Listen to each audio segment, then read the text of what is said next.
বৈচিত্র্যপূর্ণ আলিপুরদুয়ার লোকসভা কেন্দ্র একদিকে যেমন আন্তঃরাজ্য, অন্যদিকে আন্তঃরাষ্ট্রীয় সীমানা পরিবেষ্টিত। এই লোকসভা কেন্দ্র একসময় জলপাইগুড়ি লোকসভা কেন্দ্রের অধীনেই ছিল, অর্থাৎ বলা বাহুল্য অবিভক্ত জলপাইগুড়ি লোকসভা কেন্দ্র এই 1977 সাল অবধি ছিল এবং তার পরবর্তীতে আলিপুরদুয়ার লোকসভা কেন্দ্র গঠিত হয়। অর্থাৎ 1977-এর আগে পর্যন্ত এই লোকসভা কেন্দ্রে শাসন করত কংগ্রেস। তার পরবর্তীতে আলিপুরদুয়ার লোকসভা কেন্দ্রের জন্ম হওয়ার পর থেকে এই লোকসভা কেন্দ্র বামগড় হিসেবে এক প্রকার জায়গা করে নেয়। কিন্তু 2014 সালের যে লোকসভা নির্বাচন হয়েছিল, সেই লোকসভা নির্বাচনে বামেদের একেবারে ধুয়ে মুছে সাফ করে তৃণমূল কংগ্রেস এই লোকসভা কেন্দ্রে থাবা বসিয়েছিল। তার পরবর্তীতে অর্থাৎ 19-এর লোকসভা নির্বাচনে সেই তৃণমূলকেও সরিয়ে দেয় বিজেপি। অর্থাৎ এই লোকসভা কেন্দ্রে রাজনৈতিক একটা বৈচিত্র্য রয়েছে।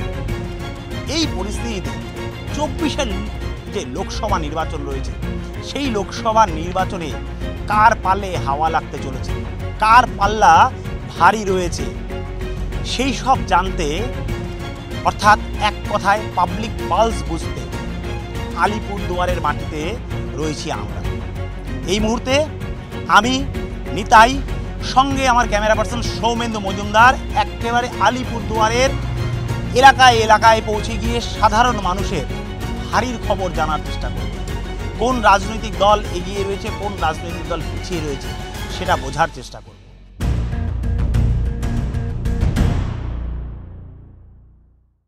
আর এই মুহূর্তে একদম চায়ে চায়ে কথা হবে, অর্থাৎ চায়ের কাপে চুমুক দিতে দিতে সাধারণ মানুষের সঙ্গে আমরা কথা বলব।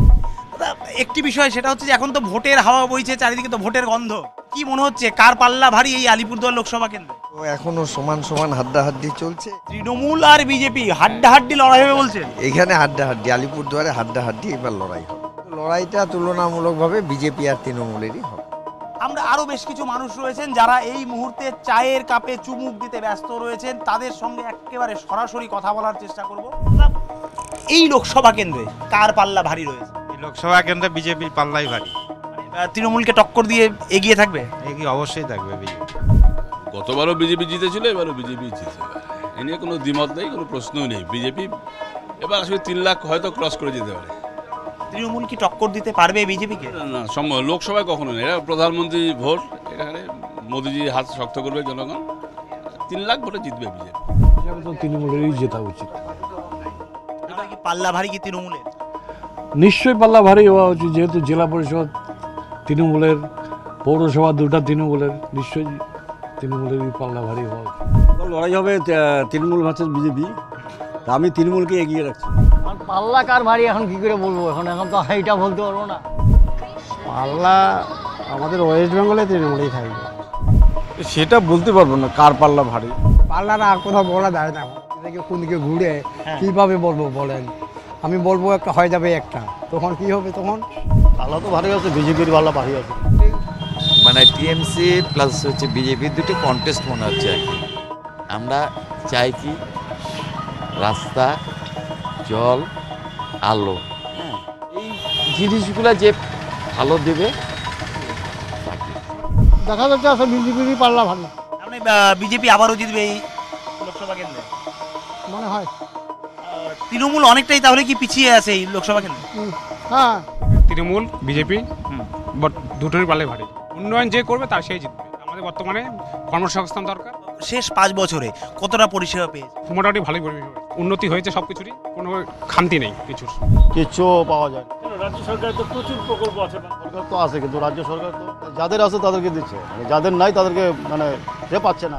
সাধারণ মানুষ হিসেবে কি মনে করছেন আর কি কি কাজ হওয়া বাকি রয়েছে? মেন দরকার আমাদের এখানে একটা বড় হসপিটাল।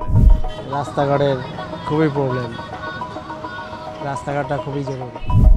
পরিষেবাটা ভালো দেবে, যিনি জিতবেন বিপদে আপদ জন্য তাকে পায়। চাই যে আমাদের শহর উন্নত হোক, এটাই চাই, যেই জিতুক। খাওয়া দাওয়া থাকে কিছু মানুষের, কিছুই না, কোনো পার্টি যে পার্টি আসুক না কেন, কোনো পার্টি তো আমার খাওয়া দাওয়া কোনো কিছুই না। পার্টি সবাই এক, সব রসগোল্লা এক। আজকে এই দল জিতবো, ওই দলে ভারী দিবে, ওই দল জিতবো, ওই দলে ভারী দিবে, সব চোরটা ওইখানেই যাবে। উন্নয়ন কিছু হয়েছে? কোনো কিছুই না, কোনো কিছুই আর নাই। আর 3 তলা বিল্ডিং আছে, সেই ঘর বাড়ি পাচ্ছে, যার মানে কিছু নাই সেই কিছু পায় না। এই তো রাস্তা, রাস্তা তো এটাই, যেখানে পাল্লা ভারী ওখানেই যাচ্ছে মানুষে। হ্যাঁ, এখন তোমাকে 25,000 টাকা দিলে তুমি আমার জন্য ঘর পাবা। আমার যে জগতে আসি ওইটা আমার শান্তি থাকবে, এটাই আমি চাই। শান্তি থাকবে কি মনে হয়? আমার তো গলি মারে দিবে তখন। হ্যাঁ, মারবে তো, মারবে। হ্যাঁ, তো মারবে না, মারবে না। আমি আর মরলে কিছু নাই, কিন্তু আমার বাচ্চা কাচ্চা তো আছে, তারও তো চিন্তা হয় যে আমার বাচ্চা কাচ্চা আছে। আমি করি কোনো দিন পার্টি করি না, কিন্তু আমি ভোট জগ মতো দিই। পক্ষ বিপক্ষ দুই মতই কিন্তু উঠে আসছে। কেউ তৃণমূলকে এগিয়ে রাখতে চাইছেন, কেউ আবার বিজেপিকে এগিয়ে রাখতে চাইছেন। আলিপুরদুয়ার থেকে ক্যামেরায় সৌমেন্দু মজুমদারের সঙ্গে তাহিসার রিপোর্ট, ক্যালকাটা নিউজ।